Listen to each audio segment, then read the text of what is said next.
Oke, jadi Assalamualaikum warahmatullahi wabarakatuh. Perkenalkan, saya Farhan Ahmad Kurniawan. Kali ini saya dan kelompok saya bakal menjelaskan tentang case study yang kami pilih.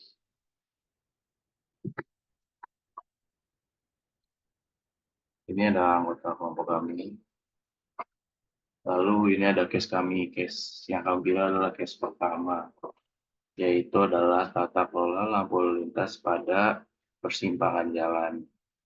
Jadi inti dari case study ini adalah ada sebuah perempatan, yaitu dari arah utara, selatan, timur, dan barat, dan dengan volume kendaraan yang berbeda-beda dan kapasitas jalan yang berbeda-beda, dan kita sebagai seorang engineer dituntut untuk mengoptimalisasi lalu lintas di persimpangan tersebut. Lalu ini adalah ada informasi tambahannya. Yang pertama ada volume kendaraan. Volume kendaraan yang melintas melalui semua arah, baik dari utara, selatan, timur, dan barat, tidak pernah melebihi kapasitas jalannya, kecuali pada saat rush hour atau di jam-jam sibuk, seperti misalnya kayak pagi atau sore pulang kerja dan berangkat kerja. Lalu yang kedua adalah durasi lampu lalu lintas standar. Itu adalah lampu hijau selama 30 detik, kuning 5 detik, merah 30 detik. Selanjutnya ada kapasitas maksimal jalan. Jalan dari utara dan selatan memiliki kapasitas 30 kendaraan per menit. Dan dari arah timur dan barat memiliki kapasitas kendaraan 20 kendaraan per menit. Yang terakhir adalah kondisi cuaca. Ketika sedang hujan, volume lalu lintas akan menurun. Dan ketika tidak hujan atau sedang cerah, volume lalu lintas akan bertambah atau lebih tepatnya sama saja gitu. Oke, jadi kami bakal membedahnya dalam yang pertama melalui 4 pilar berpikir komputasional. Yaitu yang pertama ada dekomposisi. Pertama kita harus mengumpulkan data lalu lintas tersebut. Jadi kita harus mengumpulkan data volume kendaraan dari setiap arah, utara, selatan, timur, dan barat berdasarkan interval waktu. Kami di sini harusnya 15 menit.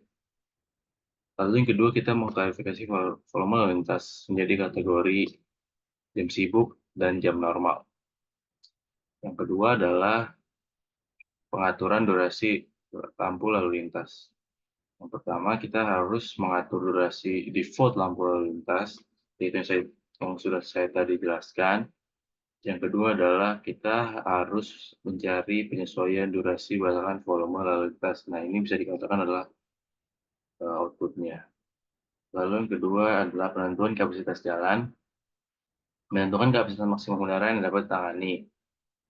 Tadi udah ada di informasi sebelumnya, lalu kita harus menidentifikasi apakah jalur tertentu. Misalnya jalur timur barat lebih sempit memiliki kapasitas lebih rendah dibandingkan utara dan selatan.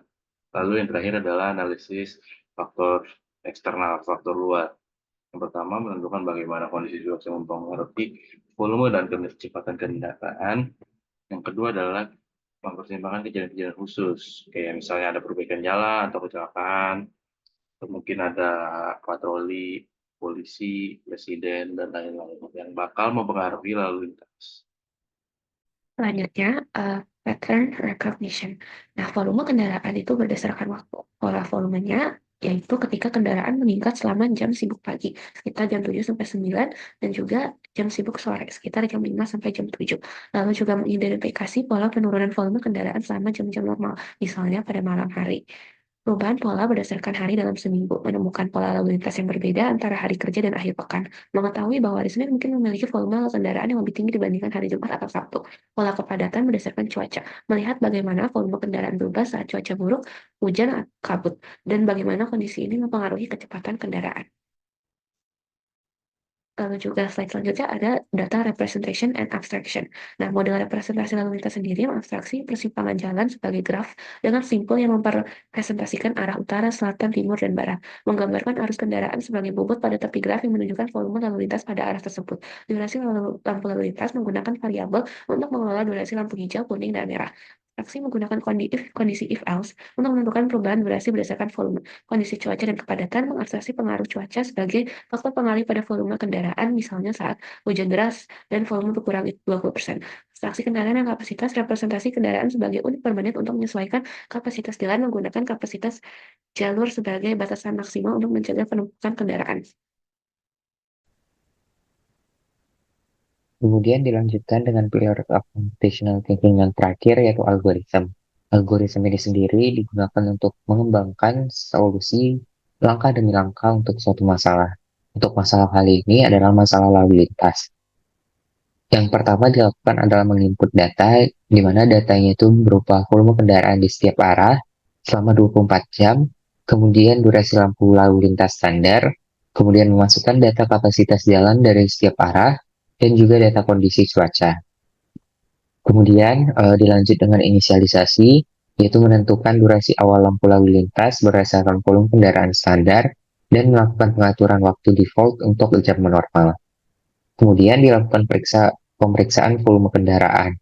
Untuk setiap interval waktu 15 menit akan dilakukan penghitungan volume kendaraan di setiap arah. Dan jika volume kendaraan melebihi kapasitas jalan, maka akan ditambahkan durasi lampu hijau pada arah tersebut. Dan jika volume kendaraan rendah, akan dikurangi durasi lampu hijau atau durasi lampu hijau tetap seperti default. Kemudian dilakukan penyesuaian durasi lampu, di mana ditentukan apakah jam tersebut adalah jam sibuk, yaitu pagi atau sore, atau jam berangkat kerja atau pulang kerja. Jika ya, maka akan diprioritaskan durasi lampu hijau lebih panjang untuk ke arah dengan volume kendaraan tinggi. Kemudian akan diperiksa apakah ada perubahan cuaca yang signifikan seperti hujan deras. Jika ada perubahan cuaca yang signifikan, maka akan dikurangi jumlah kendaraan yang bisa lewat per siklus.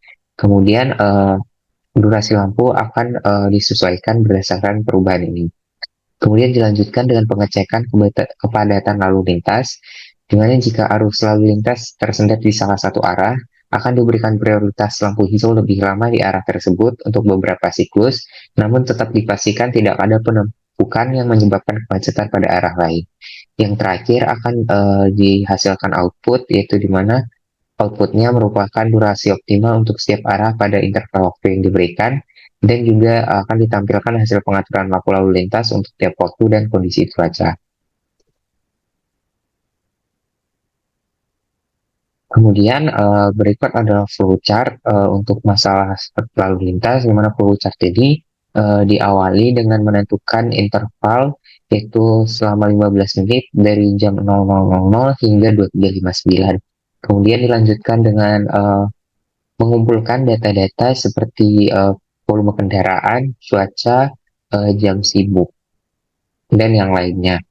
Kemudian akan dianalisis data-data tersebut yang pada akhirnya nanti akan menghasilkan output yaitu berupa waktu optimal untuk setiap arah. Lalu lintas berdasarkan kondisi dan cuaca pada setiap arah, yaitu utara, selatan, timur, dan barat. Dan interval waktu yang digunakan adalah 15 menit sepanjang hari. Dengan menyesuaikan durasi lampu lalu lintas tersebut, diharapkan arus lalu lintas dapat menjadi lebih lancar, terutama pada jam-jam sibuk. Nah, Sudokot ini memastikan bahwa pengaturan lampu lalu lintas bisa disesuaikan dengan kondisi lalu lintas dan juga cuaca pada saat itu. Seperti pada jam sibuk, arah dan volume kendaraan yang lebih besar akan mendapatkan durasi lampu hijau yang lebih lama.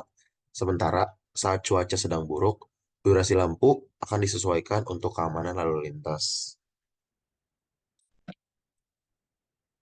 Kemudian terdapat Big O notation yang digunakan pada algoritma ini. Nah, algoritma ini berjalan dalam waktu yang konstan karena jumlah interval yang digunakan yaitu 15 menit setiap harinya. Maka dari itu total dari sehari pemakaian algoritma ada 96 kali. Algoritma ini juga berjalan secara dinamis, maka dari itu kita menggunakan notasi O dalam kurung 1. Nah, tanpa memandang jumlah kendaraan atau perubahan data yang lainnya, algoritma ini dapat disimpulkan dapat berjalan secara efisien dan juga dapat diskalakan karena waktu eksekusinya tidak akan berubah, meskipun data volume kendaraan atau kondisi cuaca bervariasi. Dan juga, walaupun algoritma ini berjalan 96 kali dalam sehari dengan interval 15 menit, karena 96 merupakan nilai konstan atau tidak berubah, jadi setiap harinya dia berjalan sebanyak 96 kali, maka dari itu kompleksitas dari big O notation-nya tidak dapat bisa dianggap konstan atau O dalam kurung 1. Sekian dan terima kasih. Wassalamualaikum warahmatullahi wabarakatuh.